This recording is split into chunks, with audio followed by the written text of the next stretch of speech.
Hey there, and welcome to the third episode of The Closing.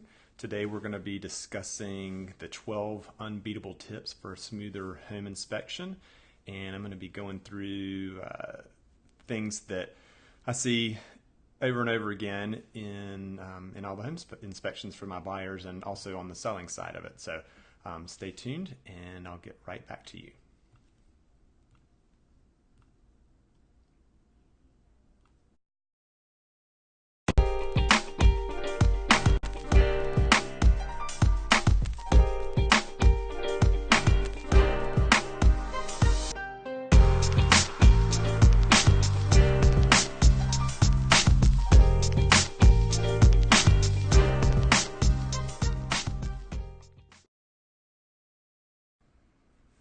Okay, so episode number 3. This one's an important one. Quite often, when I have inspections, whether I'm on the buyer side or the seller side of it, there's some things that just keep coming up over and over again on these inspection reports. So I thought this might be a good episode just to educate whether you're a buyer or a seller these things that are coming up, so that if you're a seller, you could probably do a lot of this before you put your house on the market, or maybe even just before your inspection, to make sure it doesn't come up on your inspection. And if you're a buyer, you'll be able to take a look at the homes or condos that you're thinking about buying, and you'll be able to get a better feel for whether these things are going to come up on your inspection or not. And they're all relatively minor, but they are things that I see over and over again, so it's probably better for both sides just to kind of take care of them, I guess, sooner than later. So, okay, I'm going to share my screen with you here. All right, so if you're out there and you can see my screen, if you don't mind just hitting the like button or the love button just to let me know that you can see the screen okay.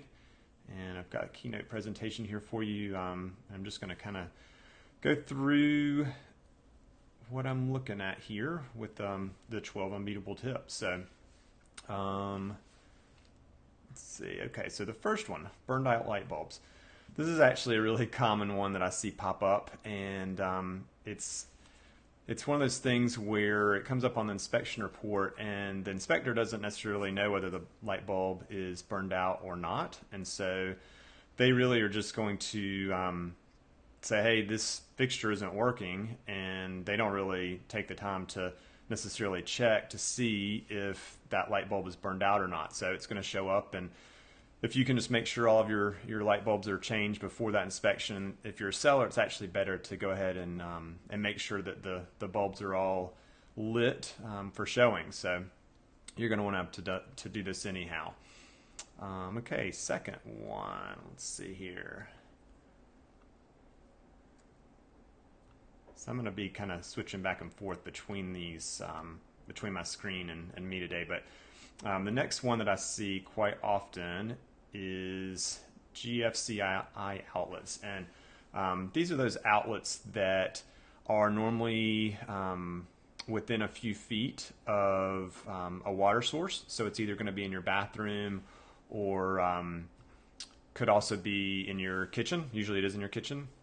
And this one, I feel like it's not as often that I see it in the bathroom or kitchen that it's faulty, but more so outside, really, I guess just because even with the cover on it, it's constantly exposed to the elements. So it's good to know, that if that's something that's coming up commonly, that, sorry, just checking on something here. If that's coming up, that you're going to want to, just check and make sure that your GFCI or GFIC works on the exterior and then in your kitchen and bathrooms. All right, let's see what's next on our list. Next one is loose toilets. I feel like this one is on every inspection that I see. This one is it's one of those things where I feel like most of the inspectors I have, they're pretty strong, and they really kind of get, hold on to that toilet on the edges of it and kind of see if it'll rock back and forth. And the reason this is important and why it comes up often is they don't want the wax ring beneath that that toilet to have failed and water to leak out, because it could create a lot of damage. So normally they're going to tell you, hey, this is a loose toilet, and usually it's as simple as tightening up some bolts, but you don't want to tighten them too tight, because you can actually break that wax ring if you tighten them too tight. But that's usually an easy fix. If for some reason that does not solve the issue and you still have the rock, or your wax ring fails, then it's a little more involved, and you've got to actually replace that wax ring, which requires actually taking the toilet off of the base and replacing it. So definitely something that you can check out before you actually list your property on the market. All right, next is faulty carbon monoxide detector or smoke detectors. So this one, I don't know, I would say it's pretty common. I see it maybe 50% of the time. And this one, a lot of times I'll see where people maybe just didn't leave a battery in the carbon monoxide detector or smoke detector. And I've seen some rental properties, which is not good, where it's just completely missing.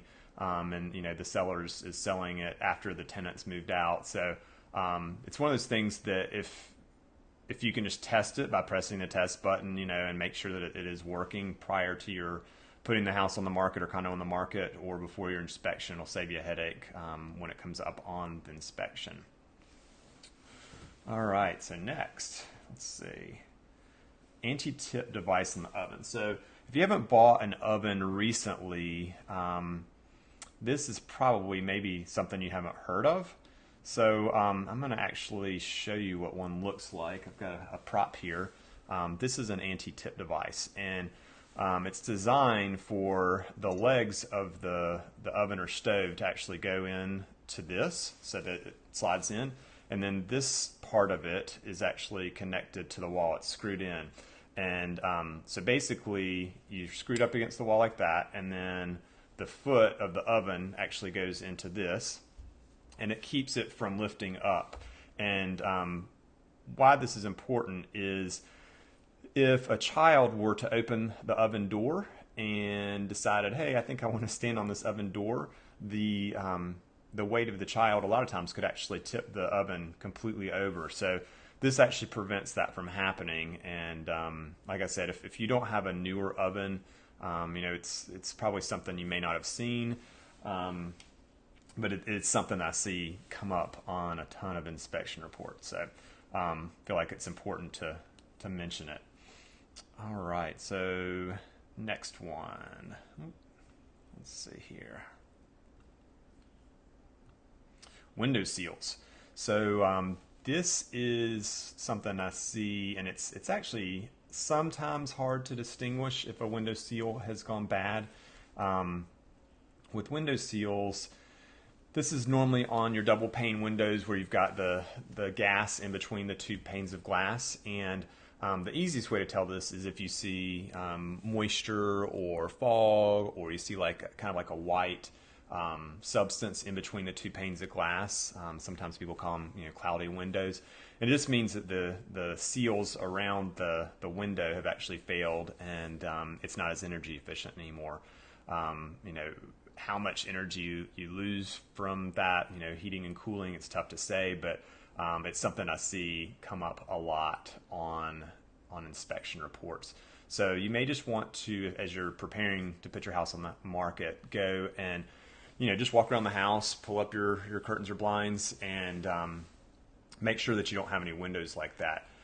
If it is something that you see, you have the option of either going ahead and replacing it, and I've got a few good window companies that I could connect you with if you need to do that, or it's something that you should disclose on your property disclosure if you're not planning on fixing it and you want the buyer to just be aware of it. So as it relates to that, I feel like it's always important as a seller to go ahead and disclose everything, because if you don't, it's going to usually get found out. So you don't want to be liable for having that. So next thing on my list here,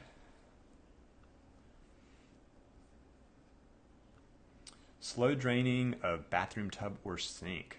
So this one is I'd say it's a pretty common one. Obviously, as hair goes into a drainer sink or other contaminants, it has a tendency to get clogged up. So if you already know you've got that issue, when you fill the tub up with water and have the stopper in, either the tub or the sink, you have the stopper in, then fill it up with water, open that stopper back up, and then just see how fast the water drains.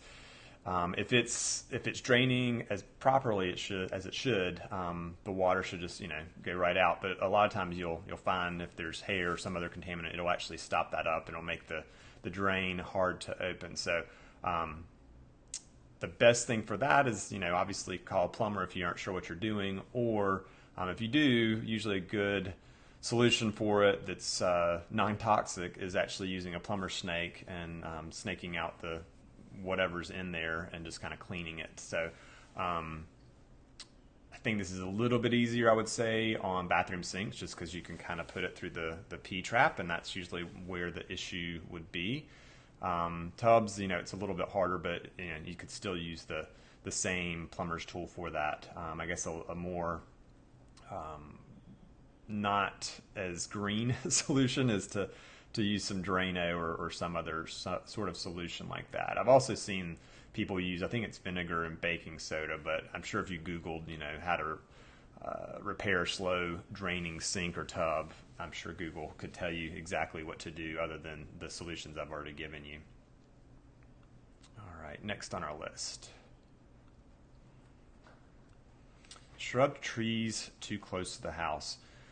So with this one, this is actually one that I see pretty common, and the reason this one's important is if you've got trees, let's say, that are hanging over a roof and kind of actually brushing the roof, if it's asphalt shingles, that have kind of the sand grain particles on it, if that branch is rubbing on the roof, it causes the roof to not last as long, because basically the grit that's on the shingles is protecting the inside of the house, and as the branch rubs off that sand or the grit, it causes the life of the roof to go down. So that's one reason why this is important. The other is if you have shrubs that are close to a house, it can cause kind of the same thing. It can either rub on the siding or the brick of a house or stucco. Sometimes it can grow underneath that, so it would actually grow up from the ground and go underneath the siding, or it would be less likely with brick, but could also happen with stucco. So it's an issue that you definitely want to take care of. You just want to make sure that you trim your shrubs back away from the house, just so that you're not having that.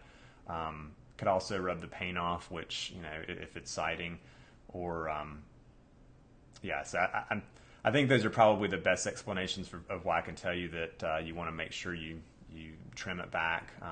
I've also seen where it can create like a mold type issue on the side of the house or fungus issue. So just because it's not getting sunlight to it and drying out. So okay, next one. Oh, hey Gabe, I haven't talked to you in a while. See you're online, Nikki too, Jenny. So thanks for tuning in. All right, so the next one, moisture and or standing water in the crawl space or basement.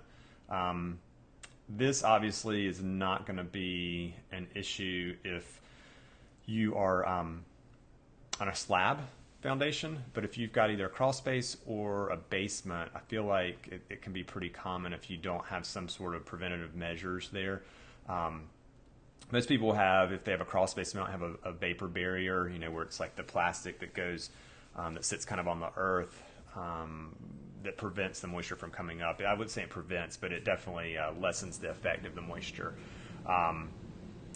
Even with that, I've seen some inspections recently where there's standing water, and it's because either there was a leak in the house, which isn't as common, or there's something outside that's causing that water to come back in to the crawl space. So I had one this past week where the condenser unit for the air conditioner, that's pretty common for those to drip water in the summer, and the water was literally just coming right back underneath the crawl space, and it caused standing water, and also created a fungus issue under there. So I've seen that.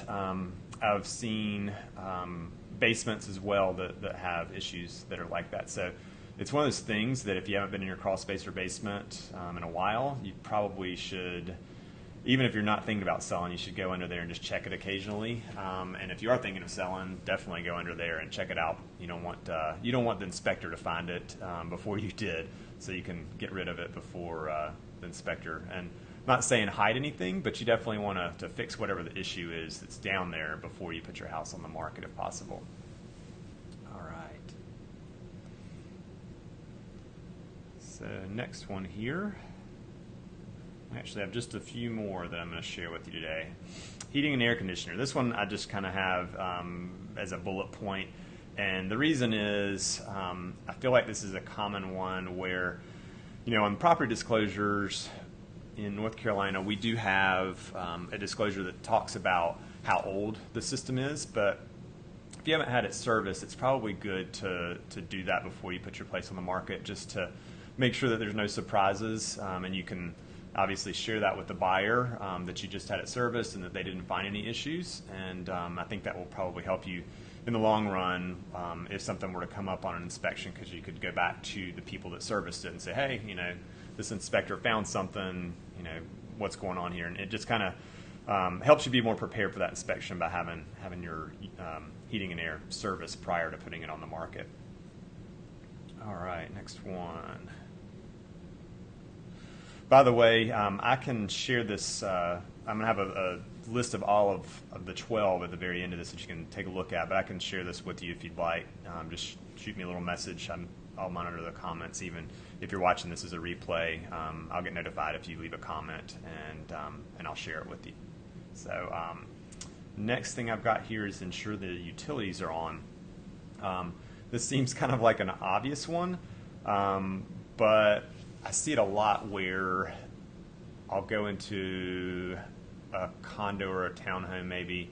It's not as common in condos because they don't have as much gas, but in a home or a townhome where there is gas available, let's say on a fireplace, and it's the summer and we turn the pilot light off because there's no reason to have it running during the summer if we're not going to run the fireplace. So as a result, an inspector comes in and they don't want to turn on the gas because they could be liable if there was something wrong with the fireplace and they turned on the gas and then there was some sort of a leak. So they will not turn the gas on for you. So I would say if you know your inspection's coming up, you've got a gas fireplace, go ahead and turn on the gas and just go ahead and light the pilot light. Maybe even leave the gas logs on and leave the buyer instructions on how to turn them off after they're able to test them. So I would say too, with more vacant homes, it's pretty common to maybe not have the water on or electricity. So if you're a buyer, your agent should verify these things for you before your inspection happens. But it is important to just confirm with the seller, whether you're a listing agent or a buyer agent, that those are on. So, all right, next one.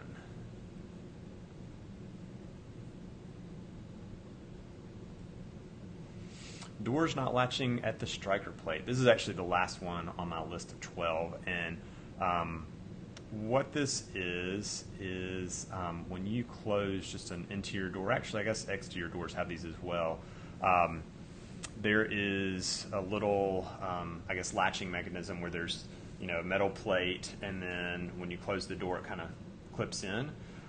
What I see often is if a house is settled a little bit or shifted, this, when it goes to close, when the door closes, it doesn't actually catch there. So it should be an easy adjustment with this little piece here that's usually brass or bronze, and you can just take the two screws out of it and adjust it up or down, and that should usually make it to where the door closes. I feel like I see it a lot of times in bedrooms, sometimes bathrooms, but it's a pretty common thing that comes up on inspections over and over again. That's an easy fix. So again, that's the list of 12. I'm going to put it back here on the screen, the whole list for you, so you can take a look at it.